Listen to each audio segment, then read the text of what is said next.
Bandeko, bomoni image oyo, incendie moko grave, terrible incendie na Maluku. Ezo salama na minute oyo, toza mercredi. Dimanche avec le 7, lundi le 8, mardi le 9, mercredi le 10. Ezo salama na minute oyo na kati ya Maluku, moyeba etendre mweza te. Voilà. Na banzi bomoni image oyo. Soki batu bako précipiter batikila batu na pena bino vraie image. Mais oyo batu tin langa ngo na baninga précipitamment.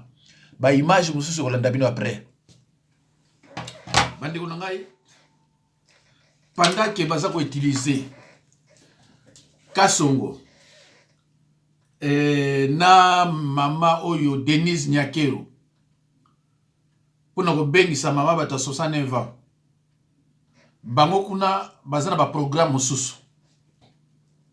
Bazana ba programme mususu. Tala sabotage bazo sala ba incendie na kati ya Kinshasa. Banani bazo sala ba incendie yango ba occupant. Mais bazo bino ba distraction. Tango bino bozo landa na oh mama Nyakero abengisi mama 69 ans na kuna na nini. Yepe azana kati ya complicité oyo bazo ko faire souffrir ba Congolais. Yozo mona kake abengisi bango.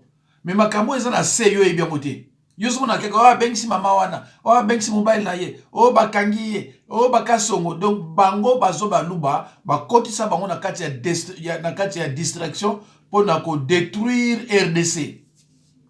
Yana yebisi bino ke Olive Lembe, mama Olive Lembe. Mwana biso mu Congo. Na Denise Nyakero, Moluba rwandaise.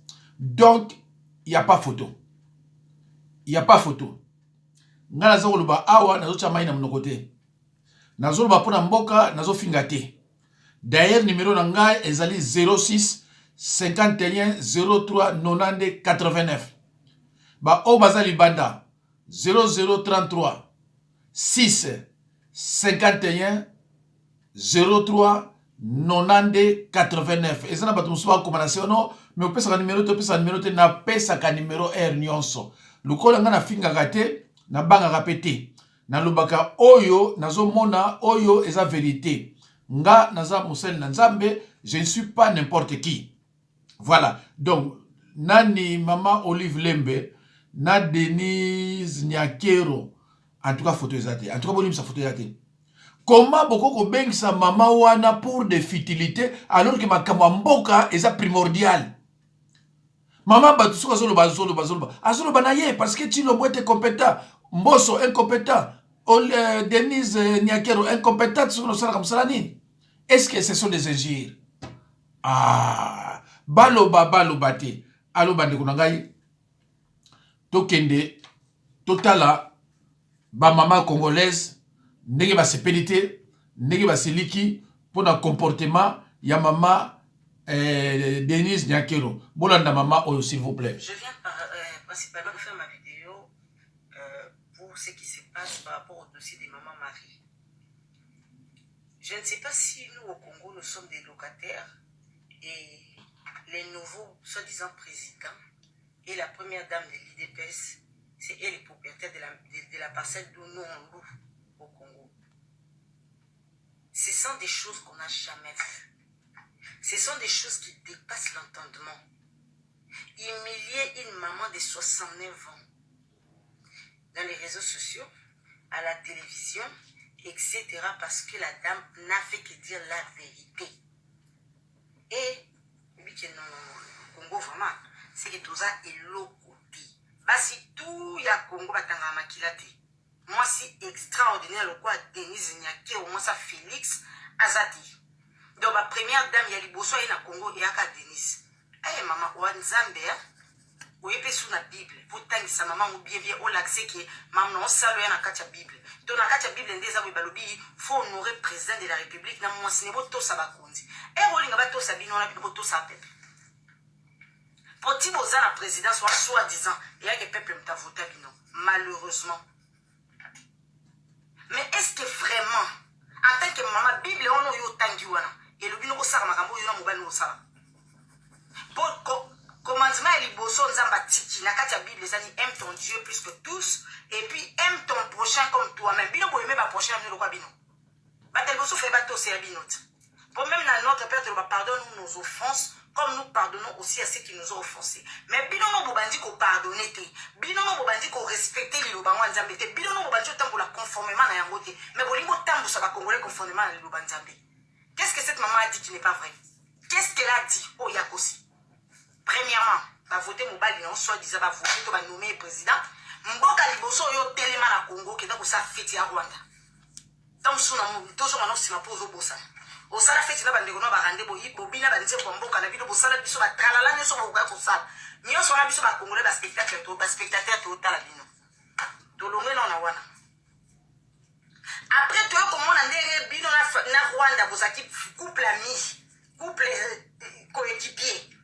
Oh les lois c'est beaucoup moins c'est sur babé mais vous qui va pire et beaucoup de na beaucoup de vous été que ba mutu ba bunisa Congo hein abun bomo na bazo ko mama bato la linzala mama bato zangi courant mama bato zangi mai mama bato souffrir na suka film na monoko ne so kanga lobate parce que ba nzambe ba président na Congo et bino bolimba banga bino hein bolibu ba banga bino vraiment après vous sali théâtre na mon condition disant la police tamo bwa munina tali bomo ko ndikila aïe à la lokoti mama bato amener la police pour humilier pour laisser maman na mukolo et na sengi bolimbisi na zo souffrir parce qu'elle est vulnérable bible ane lobby muto ya ko secours ba vulnérable le quoi maman wana nde muninga nzambe yo simba ko pour vous faire la moté et des genèse apocalypse pour faire la moté oyo simbela ka mama Marie oyo simbela bible ka mama Marie boni ko mona biso nyonso basa ko bisengi bino de boleki.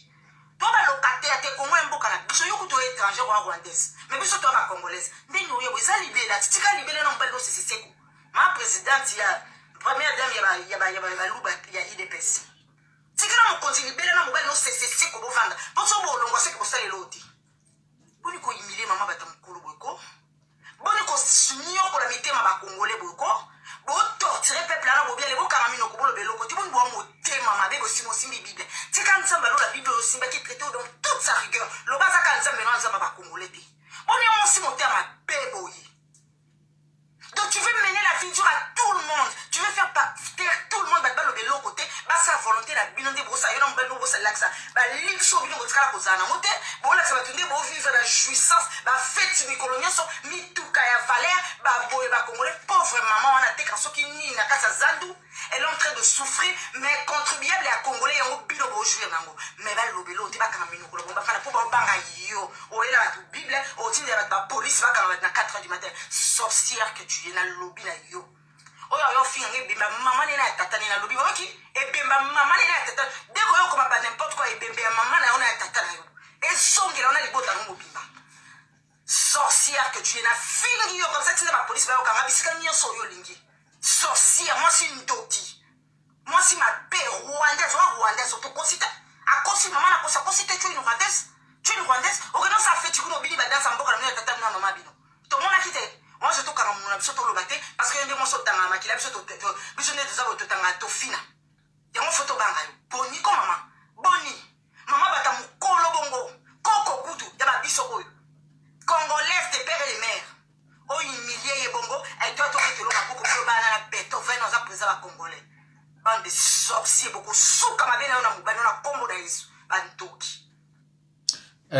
bandeko il faut comprendre petite sœur nabiso grande sœur abamususu aza dépassé akoki ko maîtriser colère na été suite ya maltraitance ndenge ba maltraiter une femme de 69 ans. Bon, Monique, yé, ou a outil le bazan trop jeune, hein? À lobby, ou ezala motema na ye, cela veut dire que sali passi, elle s'est défoulée. Pas seulement sali kaka maman oyo passi, mais sali vraiment monde entier, partout pas congolais, congolais azali, à souffrir d'une arrestation brutale. Ya mama Marie. une arrestation causée par des barbares. Maman Ndengwana, elle se repose la nuit fatiguée, mais elle s'occupe de son mari. Ben, à 4 heures, un enlèvement na Batu, il y a président Yamuluba. Président Baluba a monnaie normal. Parce que Nabiso Congolais, Chilombo n'est pas notre président parce qu'il n'a pas gagné aux urnes. Ça c'est clair, ce n'est pas une injure.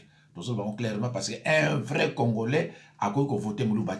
Okito Mata, Moutouba Bengi, vrai Congolais, a coquille jamais voté Muluba parce qu'il y a que Muluba est tribaliste. Alors on a solo ba ezate que naza Moutuma bet ene nenge Baluba bazwa français wana so mutalobika maroba traité de ene. Mais naïb sibino que un vrai Congolais a voté Muluba azate. Alors tu as son maman.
Bandeko na base boyoki ba déclaration il y a pauvre maman 69 ans à cause le côté à l'objet de vérité à préciser moi-même que même au Kangai au Kanga na ndenge bokani ngaité il a dit que vraiment on est dans la jungle, un pays de sauvages. Il faut quand même respecter la procédure. Il y a au Kanga moto kaka po afingi boko zoye mbala moko ndengona non soki mama Denise a reconnaître que bafinga ki ye c'est que ye muta tinda ki bakino ko kanga mama wana après tango bakangi mama wana bayoki bato bazo ganga babino bokende kozongisa ye. Mais maman Denise pa azalaki na kimia te. Abino bokende kozulanga ye aya aona mona ye. Entre temps makabo esala misusu ti e ko ene sandi o ezana maluku. Donc elle fait partie ya ba distraction ya mboka o ya biso. Ngaza musala nzambe. Minga bafinga ngai. Bobo salite ndenge basalanga ba mission ebele ya makambo na yebiti na soko akenda na lugo sasala bo akenda na njida sala bo na tuni batu ngapo. Makambo bazolo wana ezanga onga. C'est normal. Naza ministre nzambe. Batu oyo baza na kaya diabolo, mais faut ba finganga. Ba musupe baza na kaya diabolo te, faut ba finganga. Parce que ba sacrificateur to basala ki que baloba na foule ba demander libération ya Barabbas ba exécuter ba crucifier Jésus-Christ. Et ça qui basala nzambe. Donc je suis combattu na bato yo baza na kaya satana. Na bana na nzambe na basali na nzambe pe il faut pas combattre nga. Jésus a le bien. Tu n'es plus du monde. Puisque tu n'es plus du monde, c'est pour cela le monde te déteste. C'est clair. Mais namoni le kinanga o auti ko leka wana ya pembe o ya maîtriser colère na été bon je la condamne pas à motu. Alors bien donc moko bien ya amour du prochain. Amour de Dieu et amour du prochain, ces deux commandements vont obligatoirement de pair. Celui qui aime Dieu le manifeste en servant son frère, son prochain. C'est un commandement universel. Les gens répondent à la chrétienté, ils répondent à la nuance. Amour de Dieu et amour du prochain. Ces deux commandements vont obligatoirement de pair. Celui qui aime Dieu le manifeste en servant son prochain. Merci beaucoup pour la sœur Oyo Aoutikonobawana. C'est vrai qu'à Tchekombo, à Tchepe téléphone a été. Allez, qui n'a fait de la musique. Peut-être que vous avez moi. Mais dans ce pays-là, parce que azo ramené batu na liloba bien que apesi verset mais ba liloba oya lobi eza na kati ya Bible. Denise Lembe non yoga limbisanga bodi bisanga mama Denise Niakero tango zo simba Bible toza na verset mo na Bible na Ephésiens 6:14a et lobi tenez donc ferme ayez en vos reins la vérité pour se dire. Ce que bazo parler la vérité, c'est-à-dire bazo lo banayo pe na honnêteté. Yo ebindeng bozula ki pouvoir. Votre mari n'a pas gagné aux élections. Vous commis la place on a frauduleusement parce que votre mari a été nommé. Et le pouvoir que vous détenez, et ça pouvoir il y a idépacité. Ils ont pouvoir, il y a cash. Or, cash, ils ont Kabila. Oui, bien bon. Mais ce que aussi ma Bible pour le banabatuni. Hein? Péché à mensonge, c'est un péché qui mène à la mort. Péché à mensonge. Zoa Bible, nous pas aux allez dans Actes des Apôtres 5, 1-11. Péché du mensonge. Motuku to aussi la relation sexuelle, na moninga ni moi c'est on bali na péché. Mais oh yo azo buka lokuta. Tout dans la Bible. Hein? Et là, on se sont dans lobby, c'est-à-dire verset dans le Bible.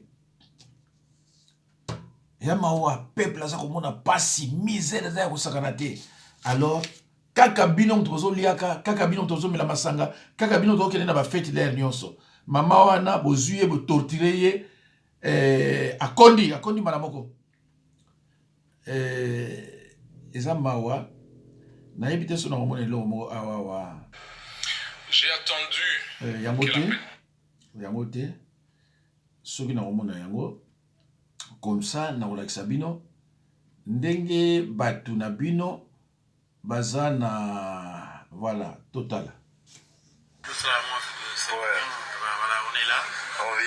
Marie avec le fils du président de la République. Ouais. Anthony Tshisekedi. Et à notre frère, Etienne Tshisekedi. Voilà. Photo. Voilà. Ça c'est David, l'homme fort de la famille. Partenaire. Le partenaire. David Tshisekedi. One God. Voilà. Toujours en marche. Voilà, Mardoché Tshisekedi. Voilà, Tshisekedi. On est en famille. On est là, on est en famille, on vit. Sans problème. On vit sans problème. Voilà. Alors, maman Denise Nabanzi, omoni famille Tshisekedi, au moment où batazo boma baonkuna, omoni baondi bazo mela masanga bazo sepela. Nazana mususu Tshisekedi azo kende feti ya mwana na ye soki ya mwana ser na ye a Bali yazo lekaneti mutazana garçon d'honneur. Alors Nabanzi obo yebiye mutu na ye ekrake. Momoni ye Nabanzi boyebiye. Oyo.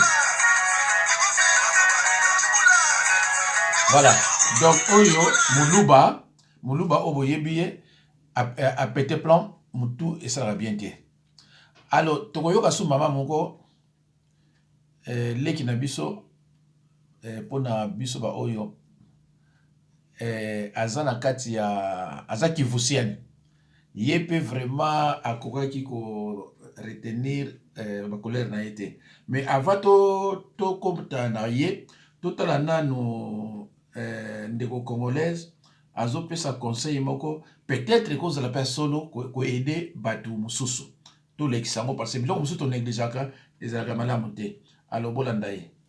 Bonjour la famille, j'espère que vous allez bien. Lelo na mimeli biso vidéo comment okoki komisa la test ya poison yo moko na ndako. Surtout bande on a fait belé na Kinshasa ba okufa na ba poison retardé ça loza bonne santé. Ezolio mukimke na kati jour ba yo découvrir yango komi déjà trop tard et komi mayo na kufa. Test oyo ko sala omiye baka état de santé na yo. Alors yo muto la vidéo na bondelo s'il vous plaît. Ceux qui sont intéressés au te partager ou soit écouter na stati peut-être que sauver vie en économie sans les savoir. Un sous soit empoisonné a éviter au tomber la vidéo à me qui test boué obikisi. Alors pour nous ça test nous à poison vous en pour ça objet moko ya plastique ya clair vert so ou soit ndé na kati mulanga mayo ebike na bando sela ngo tous les jours ou chaque semaine. Alors na kati ya vert to ya so na yo tia kaka mai uniquement mai eloko mususu te oti mai au cracher na cracher bon na bo excuser au cracher na kati oti ki ngo pour na 20 minutes so za empoisonné 20 minutes ezebele 2 minutes déjà remarqué so une zo kita na vitesse so evanda likolonde yange vandité et ko kita na c donc so moni so une kiti na c oza empoisonné so que moni so une telemi likolonde yange telemi boye oza na yo à bonne santé ba ndi ko ça est basala na oya likasa en tout cas ya likasa nga na ebité na partager na yo oyo misala kango à chaque fois oye balolenge ni nous ana ba sa caméra pour mon asso ina ngande telemina kachaki déjà avant na fait nos vidéos qui sali 20 minutes yango na eko sala vidéo alors na tourner caméra pour mona vous voyez donc so inange telemi likolo so empoisonné so ekitana na c'est partager vidéo pour te sauver vie ande komoro nzamba ozanga te kopambola parce que je vous aime beaucoup bisous bye. Voilà. Nabanzi boyoki conseil bon na lobité que c'est solo mais peut-être peut cause la solo au mona et sauver pe batu mususu. Voilà. Donc sikoyo tokotala nani ndeko biso oyo na bino ke yepe akoki pour retenir ma colère na été bokoyoka ye ndenge koloba. Bonjour peuple congolais. Bonjour. Eza abino ndeko masawa. Bon moi titre na ngai na lobby parlons de Nyakero. Lobby na yebisa kibino ke na Nyakero. Comme ça na sola bino mukipo na makambo ya Nyakero, OK? En tout cas, likambo ressuscité makambo ya Nyakero ezali makambo ya Mama Marie. Mama Marie, tu Mama Babenga Mama Union Salité, parce que c'est elle qui a nommé pour dire que Union Sali, soi-disant Union Sacrée, tobengango union sacrée te ezali union salité, n'est-ce pas? Donc maman Marie azali maman ya 69 ans, c'est une maman combattante qui est au Congo, c'est une citoyenne qui revendique ce qui se passe au pays. C'est une citoyenne comme toute une autre qui a les devoirs comme constitution et Pesiango. Et puis tout Congolais a les devoirs. Donc tout ça n'a pas droit, mais tout ça n'a pas devoir. Donc ils ont le devoir, il y a maman Marie à dénoncer. Alors ce qui ne marche pas dans ce pays. Alors soi-disant mon continent Bokanabino a failli na ba responsabilité na ye. Parce que ye azali komona te na âge na ye wana 69 ans. Azo vi na ye za kokende kosila. Aza na eloko te, aza na mosala te. Mobali depuis mobali na bango, mobali mibali ba kongole, mosala malonge za te. Bana misala baza kozwa te. Bana wana bazali bato bazali kokena o baza kobe, il fallait ba ke déjà o ba benga ka retraite, retirement.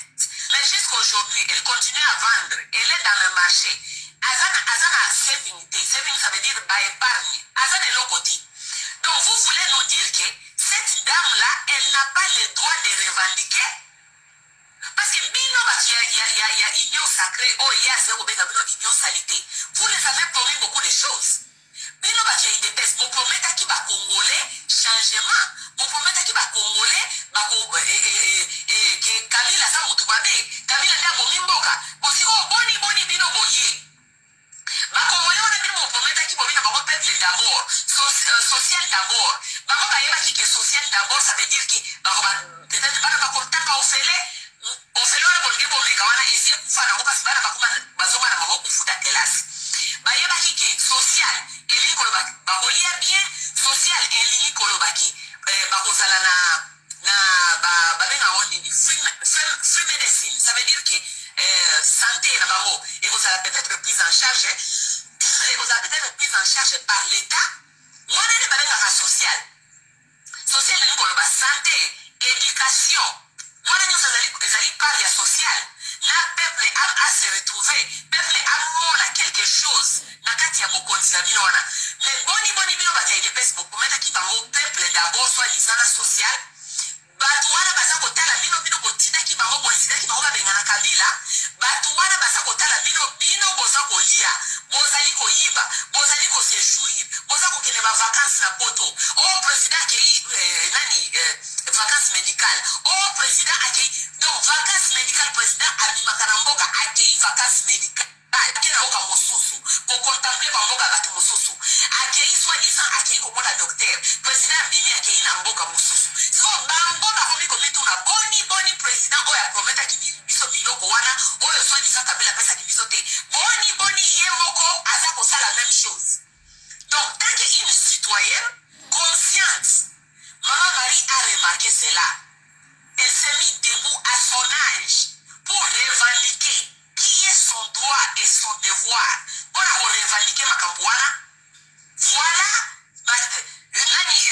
pouvoir et chilombo, yeko kanga mama wana. Bokangi mama ya 69 ans. Oya zali ko revendiquer ba droit na ye. Bokangi mama ya 69 ans motieye na boloko. Et en plus de ça, façon nini bokangeli mama wana, moki kozwaye epai na ye na 4h du matin. Ça se rendre compte que c'est une vieille dame, ça se rendre compte que c'est une dame qui pourrait piquer aussi les crises, après qu'on pique crise. Oui, parce que Congolais, prise en charge de la santé médicale et santé n'est prise en charge. Donc, maman n'a aucun piquer crise, pe na kati ya botu wana, akufi pe. Maman wana azali terroriste, afana kana maminduki, azani nipona mokende kokanga ye na 4h du matin. Ma opération okendokanga bato na ba 4h du matin, ezalaka ba opération ya balade moko boyobi ba criminel moko ya minene. Oui. Donc bazaki ko fouiller depuis kala criminel wana a joie batou ba 4h du matin peut-être ba koyeba sika azali baki kokanga ye 4h du matin. Ma opération ba 4h du matin baki na kokangela mbo ba terroriste, donc ba grand criminel. 4h du matin boki kokanga mama ya 69 ans qui n'est pas une terroriste qui a fait que revendiquer ce qui lui appartient, qui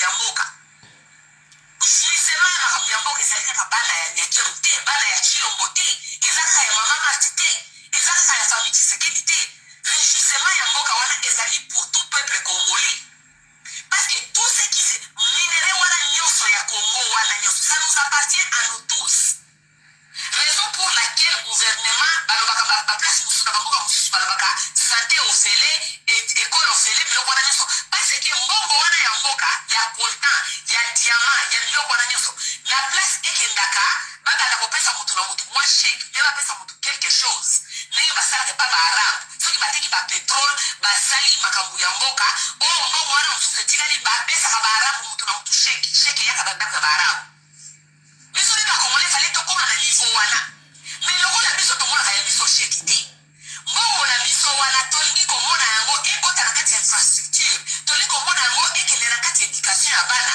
tolingi komona bandeko boyoki mama oyo ndenge alobi boyoki mama oyo ndenge alobi video na ye eza na bali ba 1 heure de temps na tika mwa ndambo oyo bandeko na nga s'attendre na quelque chose te naloba na bino bana 2018 ans Chilombo alobi aleki. Comment vous pouvez accepter quelqu'un qui n'a jamais travaillé chez lui, même kaka bureaucrate ou pas vanda à sala ya moté naloba na bino po osala sa garage ya mécanique d'abord yo moko fosa la mécanicien si on te bando ko sayo ndenge ba maçon ba nini ba ko saka biso parce que yo ebi musala wana te. Alors Chilombo président de Baluba ba sepeli ya comme président alors à travailler rien awa na Bruxelles azo travailler et paye basala ka tri ya ba lettre avant abanda ko zwa biloko ba pizza bongo mutu andi na brusquement benda na payer tondi na bato mayele bongo no zwati no bote président boningi bo s'attendre na nini. Bon, moi si na ye eloni ya sala na vie comme travail donc ayebi eloko te yango na nyonso azomona azo comprendre na ye te ayebi te ke première dame elingi koloba nini Chilombo mpe ayebi na ye te président de la république ayebi elingi koloba nini parce que un président de la république aza contre baopposant aza contre badéputé aza contre bato boye donc ayebi na ye te président de la république aza nani. Mes chers frères et sœurs naza musika na bino ba mususu je suis en France naza na France. Je ne fais qu'interpeller ceux qui gèrent le pays. Merci. Nzambe apambola bino. À la prochaine occasion. Merci beaucoup.